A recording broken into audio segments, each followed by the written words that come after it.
The Cavs, with one of their more impressive victories over the year, beat the Denver Nuggets 126 to 114. They were up by 20 at certain points of this game. And they really from the first quarter on, they took control of this game. There were some moments where it looked like Denver was threatening to, get back in it.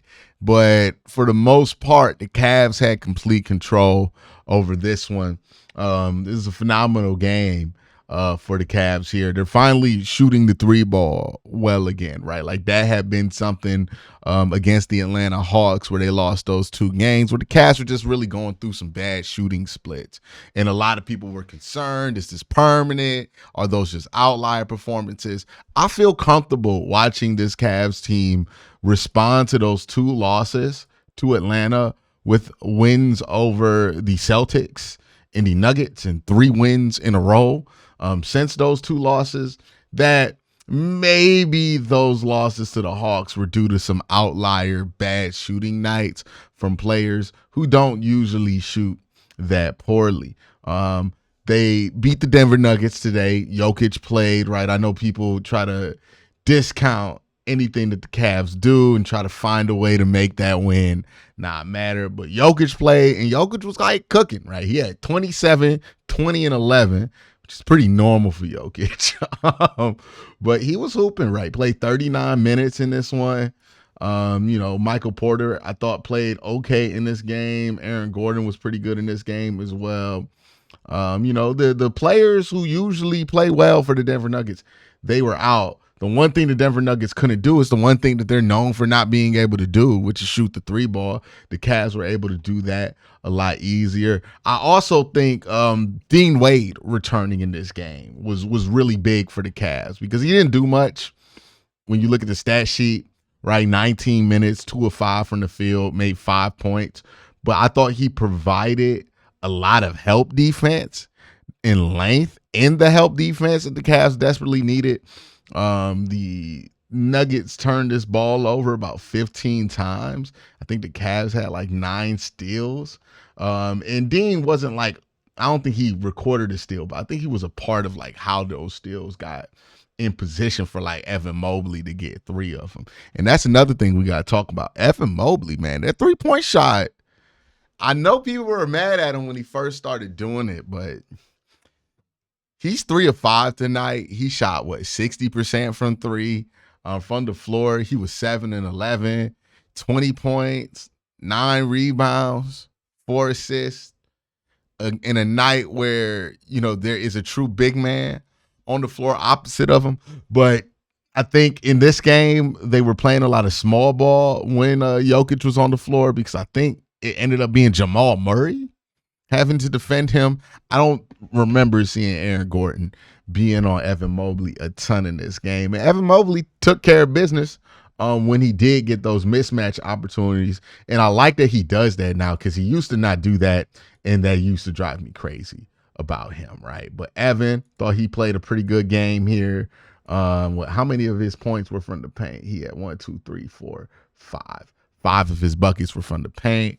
Like to see that happen. Love to see Evan Mobley continue to evolve as a player, and then obviously as a defender, he's pretty special. Jared Allen, his role tonight was never going to be to score a ton of points. Jokic is in the game. You're not going to score a ton of points. We need your energy on defense, and he provided energy on defense. Obviously, he didn't shut Jokic down. Jokic still did his thing, but I think provided enough resistance towards Jokic, going crazy. Jokic didn't get 40 on you, right? You didn't lose this game because Jokic went insane. And I think Jared played a good role in that. And then Darius Garland and Donovan Mitchell doing what they do, right? 24, 4 and from Darius Garland, from 9 to 20 on the field. He shot 3 of 10 from 3. I thought he shot better than that when I was watching it, but apparently he didn't. But yeah, solid night from Darius Garland. By the way, I'm just asking, does beating the Denver Nuggets count as a big game? Because I feel like if Darius Garland would have scored 3 points, people would be like, oh, he doesn't show up in big games, see? But Darius Garland scores 24 points. He has a decent game. Are we going to count this as a big game? Are we going to count this one? Is this a big game? Y'all let me know in the comment section. Um, Donovan Mitchell, 33 minutes, 11 to 24, 6 to 10 from three. Again, he's a true superstar. Plus 21 on the night, 28 points, 6 assists, 3 rebounds, doing what you expected from him. George Niang played 16 minutes. I'm just going to do George Niang watch every video. I like what he did in these 16 minutes, right? I got a complicated relationship with George Niang. It is what it is. 2 of 4 from the field. I think he cashed a pretty big 3 in this game. Only 5 points. But like Dean Wade, I thought he provided enough defensively to justify him being out there. And, you know, he's one of the few dudes willing to get physical with Jokic. And I thought he did a decent job against Jokic in this game. Caris LeVert, 27 minutes. He was hooping. 5 of 6 from 3. He was hooping. 5 of 6 from 3. 7-11 from the field, plus 17, plus or minus, had 21 points, also had 3 rebounds, 6 assists. Just like having these lengthier guys that you can put in these rotations, right? George Niang, Dean Wade, Caris LeVert. You can maybe throw Ty Jerome in there because he's 6'5".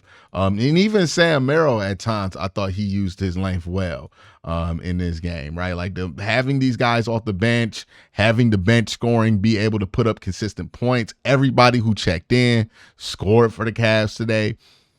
Just a good showing from a really good young Cavs team that's trying to establish themselves. And after losing those 2 games to Atlanta and also the 1 game against the Boston Celtics, it's a nice way to recover. Now the Cavaliers are sitting at a healthy 20-3 record. They're number 1 in the Central Division. I believe they are also number 1 in the Eastern Conference right now. Yes, they have a game and a half up on the Boston Celtics. And they are the 1 seed if the playoffs were to start today.